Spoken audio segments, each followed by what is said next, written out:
आज के इस एक्सप्लेनर में हम उस बेहद अहम 3 साल के सफर को डिकोड करने वाले हैं जिसने एक चबी और मस्ती पसंद क्रिकेटर को एक निडर सुपर ह्यूमन एथलीट में बदल कर रख दिया। तो चलिए, बिना वक्त गवाए सीधे गहराई में उतरते हैं। जरा इन दो तस्वीरों के फर्क को देखिए। एक तरफ 2011 का वो 22 साल का युवा खिलाड़ी है जिसे दिल्ली के छोले भटूरे का जबरदस्त शौक था, और दूसरी तरफ 2014 का वो सुपर फिट एथलेटिक टेस्ट कप्तान जिसकी फिटनेस देखकर ही विरोधी टीमें खौफ खाती थीं। ये रातों रात हुआ कोई मामूली बदलाव नहीं था, बल्कि एक पूरी प्रक्रिया थी। कहानी की शुरुआत होती है एक कड़वी सच्चाई से, जिसे हम द ऑस्ट्रेलियन रियलिटी चेक कह सकते हैं। 2011-2012 के ऑस्ट्रेलिया टूर की बात है। दबाव बहुत ज्यादा था। स्कोरबोर्ड पर नजर डालें तो पहले टेस्ट में सिर्फ 11 और 0 और सिडनी में सिर्फ 23 रन। हालात तब और बिगड़ गए जब सिडनी टेस्ट में पूरी भारतीय टीम महज 161 रनों पर सिमट गई, और इस खराब प्रदर्शन के बीच ऑस्ट्रेलियन दर्शकों की तरफ से लगातार गालियां और एक बेहद आक्रामक माहौल का सामना करना पड़ रहा था। ये फ्रस्ट्रेशन का वो पीक पॉइंट था जहां गुस्सा फूट पड़ा। लगातार मिल रही गालियों का रिएक्शन कुछ यूं सामने आया, दर्शकों को मिडिल फिंगर दिखाना। फिर क्या था? अगले दिन हर अखबार के फ्रंट पेज पर यही तस्वीर छपी थी और मैच फीस का सीधा 50% जुर्माना ठोक दिया गया। तीसरे टेस्ट में एक पारी के अंतर से मिली शर्मनाक हार के बाद तो जैसे दुनिया भर के क्रिटिक्स ने उन्हें खारिज ही कर दिया था। पूर्व क्रिकेटर संजय मांजरेकर का वो ट्वीट काफी मशहूर हुआ, जहां उन्होंने तंज कसते हुए कहा था कि बस एक और टेस्ट खेलने दे ताकि पूरी तरह पक्का हो जाए कि ये लड़का इंटरनेशनल लेवल के लायक है ही नहीं। लेकिन चौथे टेस्ट में कहानी पलटती है। सामने 604 रनों का विशाल लक्ष्य था और ऑस्ट्रेलियन टीम लगातार स्लेजिंग कर रही थी। ऐसे में एक बिल्कुल नया और निडर माइंडसेट उभर कर आया। ये मान लिया गया था कि जब पीठ दीवार से लगी हो तो आगे बढ़ने के अलावा और कोई रास्ता बचता ही नहीं है। इस भयंकर दबाव को एक ईंधन की तरह इस्तेमाल किया गया। और फिर आता है ये आंकड़ा 112 रन। जब पूरी भारतीय बैटिंग लाइनअप ताश के पत्तों की तरह बिखर रही थी, तब ये खिलाड़ी एक चट्टान की तरह क्रीज पर डटा रहा। ये उनके करियर की पहली टेस्ट सेंचुरी थी। कमाल की बात तो यह है कि उस सीरीज में 300 रनों के साथ वो टीम के लीडिंग रन स्कोरर बनकर उभरे। तो इस पूरे टूर से सबसे बड़ी बात क्या समझ आई? ये एक बहुत बड़ा रियलिटी चेक था। ये साफ हो गया था कि भारतीय टीम की फिटनेस ऑस्ट्रेलियंस के सामने कहीं नहीं टिकती। और सबसे अहम बात, जब वो बैटिंग करने आते थे तो विरोधी टीम की नज़रों में रत्ती भर भी खौफ या सम्मान नहीं होता था। ये बात दिल पर लग गई थी। इसी सम्मान को पाने की भूख ने आगे चलकर एक जबरदस्त फॉर्म को जन्म दिया। लेकिन सफलता अक्सर अपने साथ लापरवाही भी लेकर आती है, जो 2012 के पतन का कारण बनी।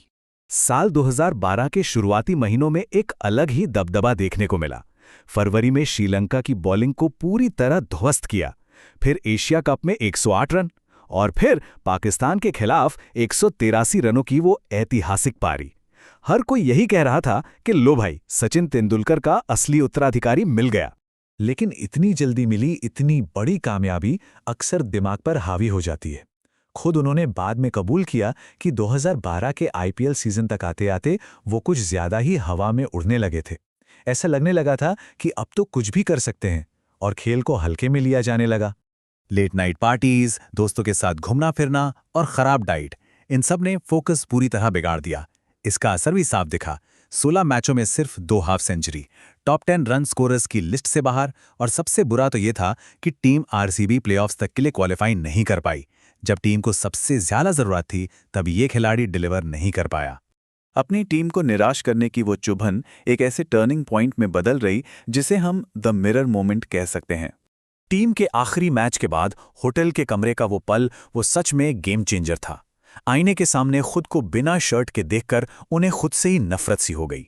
वो एक पल का रियलाइजेशन था कि बॉस, सिर्फ टैलेंट से काम नहीं चलता। एक टॉप लेवल इंटरनेशनल एथलीट की फिटनेस ऐसी तो बिल्कुल नहीं होनी चाहिए। और फिर अगली ही सुबह से एक ऐसा ब्रूटल रूटीन शुरू हुआ जिसने सब कुछ बदल दिया। पहला कदम, जंक फूड एकदम बाहर। दूसरा कदम, डाइट पर बेहद सख्त कंट्रोल। तीसरा, अपनी हर छोटी बड़ी गतिविधि को मॉनिटर करना। और चौथा, उन तमाम आदतों को जड़ से उखाड़ फेंकना जो गेम पर बुरा असर डाल रही थीं। ये कंप्लीट लाइफस्टाइल ओवरहॉल था। चलिए अब सीधे 2014 पर चलते हैं और देखते हैं कि कैसे इस डिसिप्लिन ने एक अग्रेसिव और हाइपर फोकस्ड लीडर को जन्म दिया। इस नए और सख्त वर्क एथिक के नतीजे एकदम हैरान करने वाले थे। महज 2 सालों के अंदर 2014 खत्म होने तक उनके बल्ले से 5 टेस्ट सेंचुरी और वनडे क्रिकेट में अविश्वसनीय रूप से 10 शतक निकल चुके थे। ये सिर्फ फॉर्म नहीं थी, ये एक नया माइंडसेट था। इस पुनर्जन्म, इस ट्रांसफॉर्मेशन का सबसे बड़ा सबूत 2014 का ऑस्ट्रेलिया टूर था। जरा सोचिए, 3 साल पहले इसी जगह पर गालियां पड़ रही थीं, आत्मसंदेह था, और अब सामने एक हावी होने वाला टेस्ट कप्तान था जो मजे मजे में शतक जड़ रहा था। ये एक शानदार 180 डिग्री टर्न था। इस स्लाइड में जो आंकड़े हैं वो वाकई रोंगटे खड़े कर देने वाले हैं।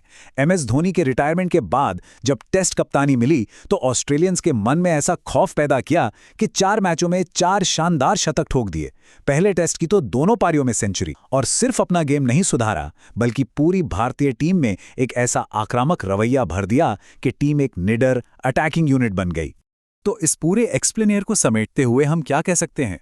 यही कि टैलेंट किसी भी खिलाड़ी को इंटरनेशनल स्टेज तक तो जरूर पहुंचा सकता है, लेकिन सच्ची महानता तक पहुंचने के लिए उस दर्दनाक, ईमानदार मिरर मोमेंट की जरूरत होती है।